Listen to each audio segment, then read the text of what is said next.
They don't want you to read Aristophanes' Clouds by itself.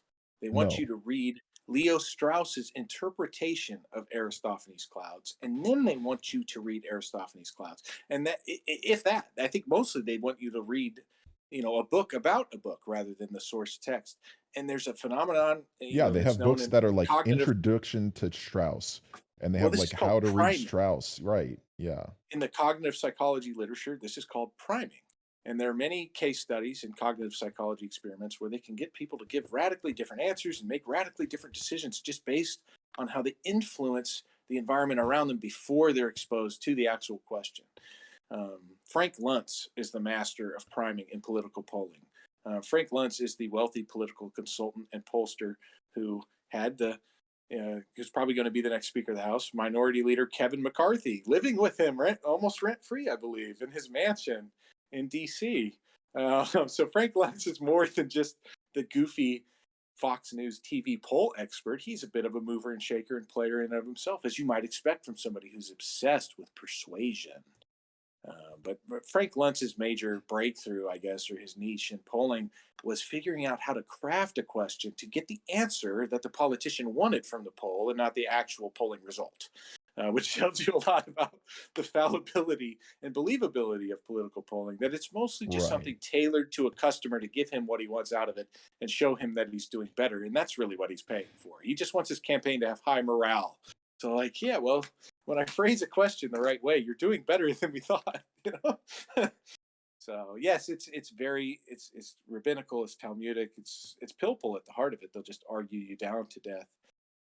That's why you should read the source text. Make up your own mind about these things.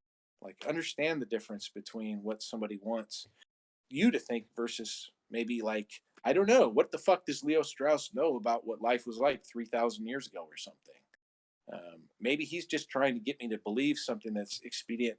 He's of course dead, but his followers, that serves a certain purpose. That, those ends may not be my ends. So don't lose sight of who you are and what you want out of things. And when you read historical texts, maybe try to contextualize them in their own time. And yeah, you could get some benefit out of them. And you could say, hey, he's just like me, or this event matches this event. But ultimately, they didn't have the power or foresight to know that you would be living in similar conditions. They were mostly just describing the lessons of their own lives and their own experience. So be careful about that stuff. I'm gonna pull up the page one of Aristotle's Politics here. Okay. Yeah. See, I'm not a classics guy. I'm a I'm a very like last 30 years or whatever. I like not to fade or denigrate this stuff at all. I would love to get to it at some point, but I'm very much a product of my own time and enjoy examining the world as it exists now, and maybe like within the life and times and experiences of like my parents. Mostly, I really just enjoy being able to relate what I know to a wide variety of other people, of different ages. It's nice to be able to talk about something that happened before I was born, but not before some other person was born. Like being able to talk about the '70s with people who were 20 in the '70s. Um, so obviously, I'm very extroverted. Yeah, I don't think I'm gonna be able to pull it up here Okay. easily. So yeah, I was just gonna give an example of their where the stuff that they're reading and talking about is not what the authors are talking about. I mean, it was like almost kind of crazy the way that it was exactly the opposite. He drew the opposite conclusion and swore that it was based in the source material and not in the reinterpretation, 2000 years later. Yeah, this sounds an awful lot like what we were reacting to live in the last replay we put up, where we were watching Jack Murphy interview a cast of characters. It mostly happened during the joint interview with Michael Anton and Curtis Moldbug Yarvin. Over and over again, they were stating things that even in my limited grasp of history, I was able to point out as false. Like Anton making the claim that the founders believed that it was stupid of the founding fathers of America to believe the republic could just last permanently when none of them said that. They all actually said the opposite of that. Yeah. And and that's because they're reading Harry Jaffa on this stuff. And they're reading Harry Jaffa tell them what to think. And they're not just reading the Federalist Papers. They're reading Harry Jaffa, like, I'm assuming, taking out of context quotes from the Federalist Papers or something. Yeah, because they I don't take a understand. quote they Yeah, like and then deduce all the principles that they want you to understand from it. And it's like that's why there's random letters by Jefferson, which people have built entire worldviews around that ignore the next sentence. Not even the next sentence. It's in the same sentence. It ignores the next clause in the same sentence that completely it completely negates all the conclusions they draw from it, but they don't include that part. So all you get is the first part of the sentence and a bunch of bullshit about deducing principles from it that don't have anything to do with what the author is talking about. it makes sense that they would do that, right? Because they see the founding fathers in an aesthetic sense. They see them as something that they can just say, "Hey, you guys like the founding fathers, right?"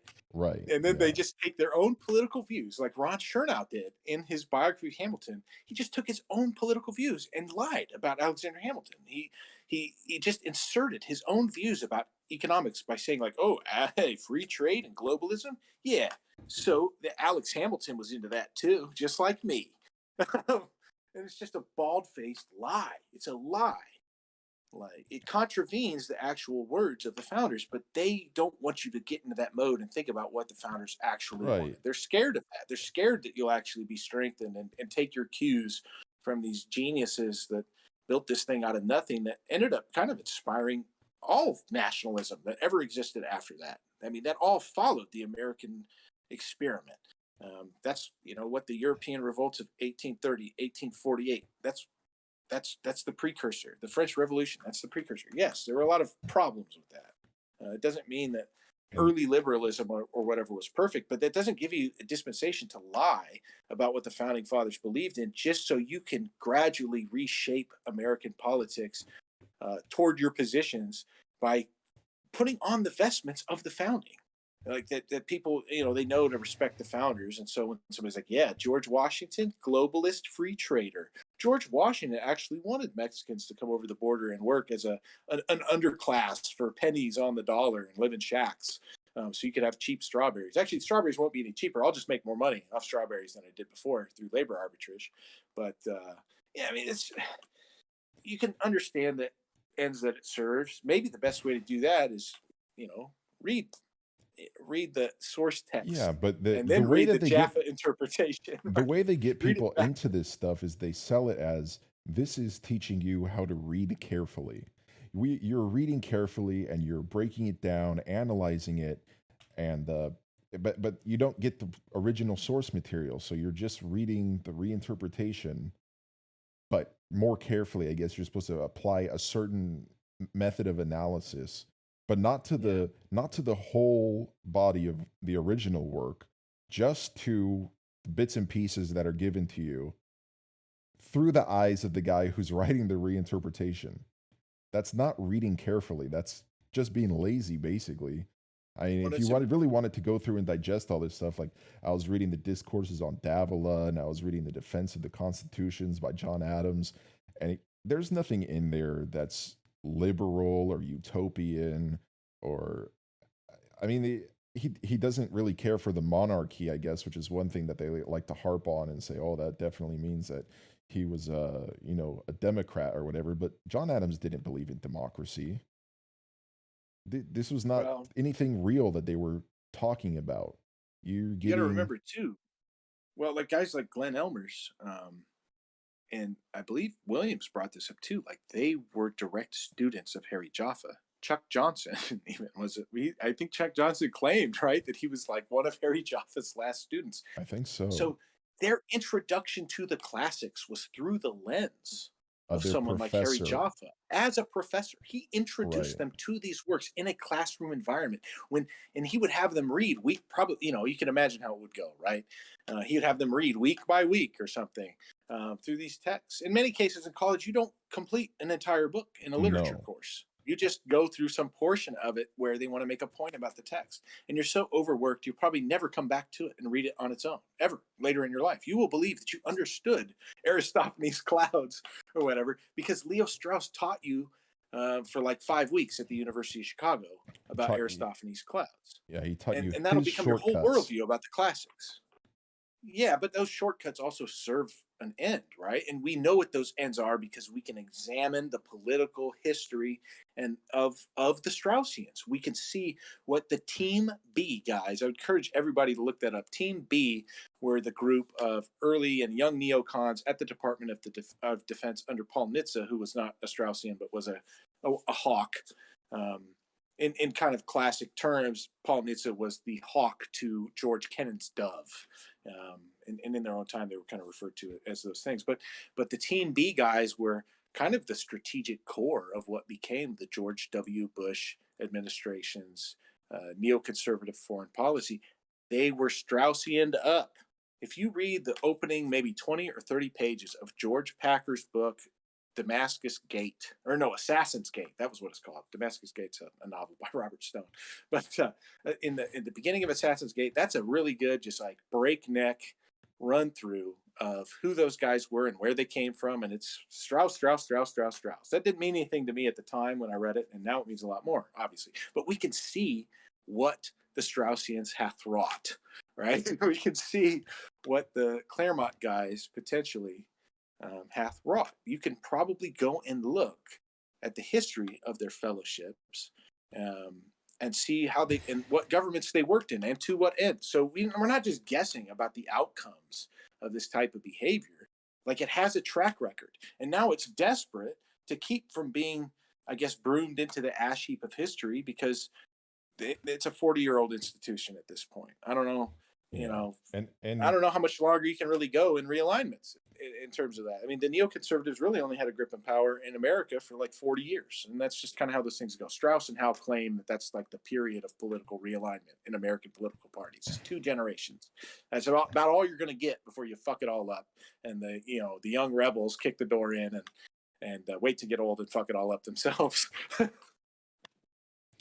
yeah, and I think it was a lot easier to bullshit about this stuff like 40 years ago because maybe in order to check the argument, you would have had to gone to the library and looked it up yourself and, went through and tried to find the quote that your professor was talking about, maybe if he didn't provide it to you. And now you can go on archive.org or Google Books and you can literally type in the quote and it'll bring it right up to you and it takes about 30 seconds. And you can look all this stuff up now, but they're not super interested in having you being able to find the original material, right? That's why it's kind of funny for me when I'm pushing my book library of public domain works or books that I found online, and it's like, oh, that's just a bunch of, it's just too much stuff, and it's like, well, this is all things that you guys are also covering. Like for instance, one time I was talking to somebody in real life, and basically they were saying they were giving their opinion or their interpretation of the Federalist Papers, right? And I was like, that's not what it says. I've it says something else. And he goes, well, if you want to be a Hamilton expert, then you can go right ahead. Like reading the primary material was beneath him as a scholar or whatever. It was just so bizarre because it's totally the opposite way of how I read, and probably how I think you should read, is just by looking at it and taking it into your own mind from your own and getting your own interpretation. Um, maybe it's not always going to be the correct one, but you learn more about how to generalize by the amount of information that you can relate to the stuff that you're reading. So basically, the more stuff that you have memorized will help you read better, not the shortcut that gives you all the answers that makes it so you don't have to read anything.